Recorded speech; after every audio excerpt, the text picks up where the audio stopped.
Dans cette première partie sur l'exposition Les Olmecs et les cultures du Golfe du Mexique, nous allons parler de la culture Olmec et nous présentons ici la première sculpture, en fait, qui sert d'introduction à l'exposition sur les Olmecs.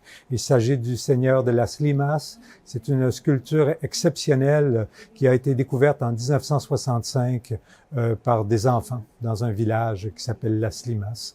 Le personnage principal qui tient ce dieu dans ses bras est complètement recouvert de motifs symboliques, tant sur le visage que sur les épaules et sur les genoux.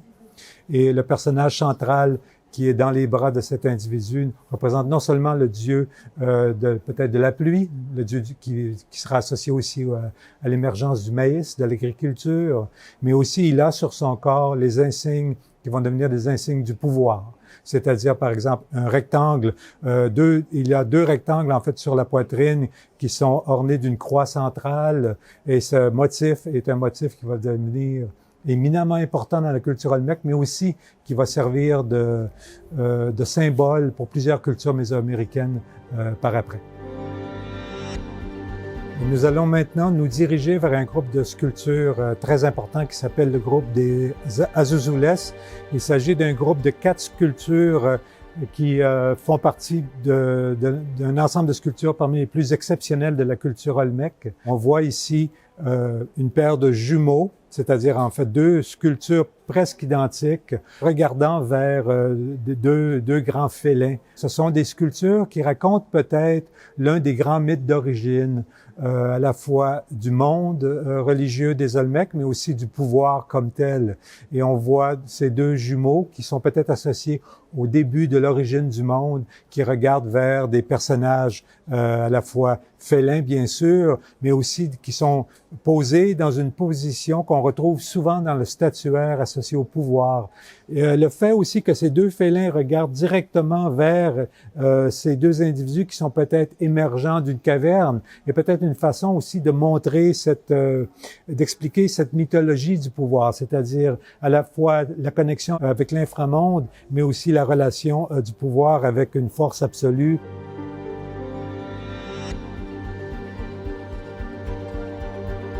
Cette sculpture magnifique représente peut-être un jeune dirigeant olmec tel qu'il aurait voulu se faire représenter, je dirais, dans le pouvoir. On retrouve dans son visage les canons, je dirais, de beauté classique des dirigeants olmecs. Les yeux très rapprochés, les pupilles très rapprochées, les lèvres très charnues. C'est tout à fait la façon dont on représente les dirigeants, notamment sur les nombreuses têtes colossales. Il y a environ 300 objets qui sont présentés dans cette exposition. La vaste majorité, plus de 80% des objets n'ont jamais été présentés à l'extérieur du Mexique. Et même, je dirais même plus, plusieurs de ces objets n'ont jamais été présentés à l'extérieur de leur musée ou de leur site archéologique d'origine. Donc, c'est vraiment une occasion exceptionnelle de voir ces sculptures.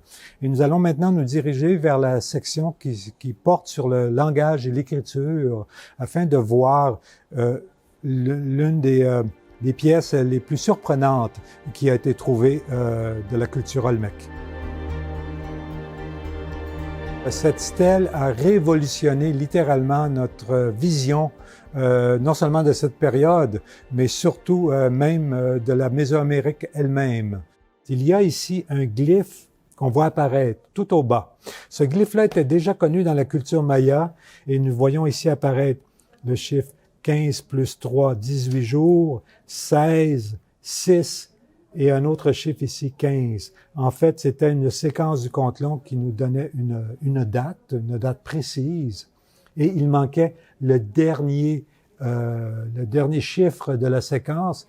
Et Marion Sterling, la femme de Matthew Sterling, en étudiant cette séquence, elle avait proposé que le chiffre qui manquait au-dessus devait être le chiffre 7. À l'époque, elle a été presque perçue comme étant une hérétique parce que cette date, si elle se confirmait, faisait en fait reculer notre connaissance du compte long de plus de 250 ans. À la fin des années 70, on a découvert la partie supérieure de cette stèle, ce qui a permis d'établir qu'elle avait raison, parce que le chiffre 7 s'y trouvait.